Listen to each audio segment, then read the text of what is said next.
புதுவை உள்ள நேயர்களுக்கு என் அன்பான வணக்கம். நான் உங்கள் கலாவிசு, புதுச்சேரியிலிருந்து. ஒரு விளம்பரம் பார்த்தேங்க. ஒரு வயசான லேடி, பார்க்கறதுக்கு ரொம்பவே அழகாக, லுக் ரொம்ப நல்லா இருக்குது. குடும்ப பெண்மணி மாதிரியே ஒரு தோற்றம். அவங்க எதை பற்றி விளம்பரம் கொடுக்குறாங்க தெரியுமா?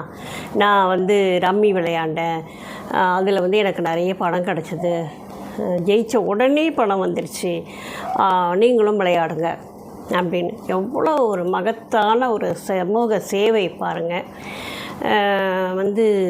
இப்படியெல்லாம் பேசுகிறதுக்கு உங்களுக்கு எப்படி மனசு வருதுன்னு தெரியல. ஏற்கனவே இளைய சமூகம் நிறைய விஷயங்களில் சிக்கி சின்னாபின்னமாகிக்கிட்டு இருக்குது. கால பிரச்சனைகள் நிறையவே இருக்குது. இதுலேருந்தெல்லாம் தப்பிச்சு அவங்க எப்படி வாழ்க்கையை முன்னேற்றி கொண்டு போவாங்க அப்படிங்கிற ஒரு பயம் எல்லோருக்குமே இருக்குது. இப்படிப்பட்ட ஒரு சூழலில்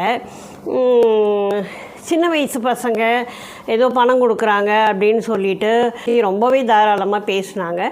ஸோ அது என்ன சொல்கிறது, இவங்கெல்லாம் காசுக்காக எதையும் செய்வாங்க அப்படிங்கிற ஒரு லெவலில் நம்மளால் ஏற்றுக்க முடியுது. பணம் அப்படிங்கிற ஒரு விஷயம் வேணும்னா இல்லைன்னா நான் சொல்லலை. ஆனால் பணம் மட்டுமே வாழ்க்கை அப்படிங்கிறது நிச்சயம் கிடையாது.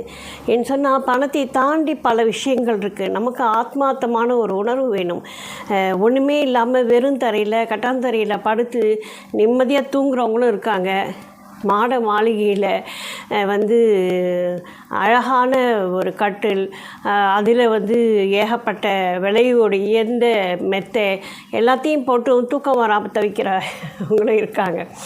இப்படி பணம் எல்லாத்தையும் நிர்ணயம் பண்ணிடுறது இல்லை.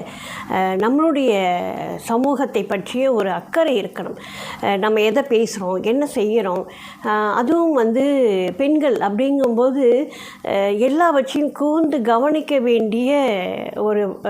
ஒரு சமூகமாக நாம் இருக்கணும். நம்மளால் இந்த சமூகத்துக்கு என்ன செய்ய முடியுது அப்படின்னு தான் பார்க்கணும். எதுவும் செய்ய முடியலையா, பேசாமையாவது இருக்கணும். கெடுக்கிற மாதிரியான விஷயங்களை சொல்லக்கூடாது. அதுவும் நான் சம்பாதிக்கிறேன், நான் சம்பாதிச்சேன், நீங்களும் சம்பாதிங்க அப்படின்னு சொல்ல. எதில் சம்பாதிக்கிறது? இப்படி தானா?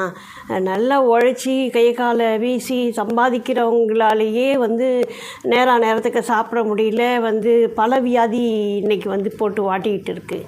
இந்த மாதிரி உட்காந்து சூதாடி சாப்பிட்றவனுடைய வாழ்க்கை எப்படி இருக்கும்? எப்படியோ வர ஒரு பணம் நம்மக்கிட்ட எப்படி நிலையாக இருக்கும்? அது எப்படியோ தான் போகும். அதெல்லாம் நிலைக்குமா என்ன? விளம்பரங்கள் கூட ஒரு சமூக சிந்தனையோட ரொம்ப அழகாக மக்களுக்கு அது பிரயோஜனமாக ஒரு உபயோகமுள்ள ஒரு விஷயத்தை நம்ம கொடுக்கணுமே தவிர, நமக்கு பணம் கிடைக்கிது அப்படிங்கிறதுக்காக எல்லாவற்றையும் பேசிடக்கூடாது. கோடி ரூபாய் கொடுத்தா கூட நான் இந்த விளம்பரத்தில் நடிக்க மாட்டேன் அப்படின்னு உறுதியாக சொல்லணும். அதற்கான ஒரு தைரியத்தை இந்த பெண்கள் வளர்த்துக்கணும். நான் நேரடியாக அந்த அம்மாக்கிட்டேயே பேசுகிற மாதிரி நினச்சி தான் நான் இப்போ பேசுகிறேங்க. அதை பார்த்தோன்னே எனக்கு அவ்வளோ கோபம் வந்துச்சு. என்ன இவங்க இப்படிலாம் பேசுகிறாங்க? வயசானவங்க வேறு. அப்போது வயசானவங்களாம் என்ன, ஐயோ பிள்ளைங்க நல்லபடியாக இருக்கணும் அப்படின்ற ஒரு எண்ணத்தோடு இருக்கிறவங்க தானே வயசானவங்க எல்லாருமே. ஆனால் அந்த அம்மாக்கு எதை பற்றியும் கவலை இல்லாமல் அழகாக ரம்மி விளையாடுங்க அப்படின்னு சொல்லி கூப்பிட்றாங்க. இதெல்லாம் நல்லாவே இல்லை. கொஞ்சமாவது மாற்றிக்கணும். நன்றி, வணக்கம்.